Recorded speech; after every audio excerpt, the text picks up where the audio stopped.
Do not put border like this. Like that. Instead,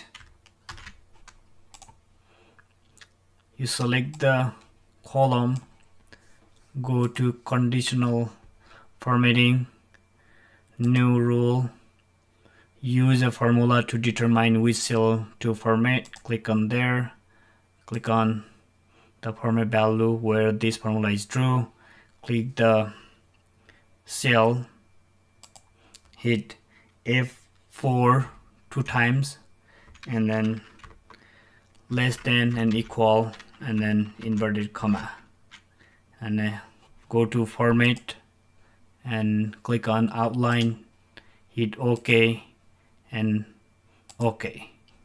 Now you type its border and you can type number. There you go. Thank you for watching.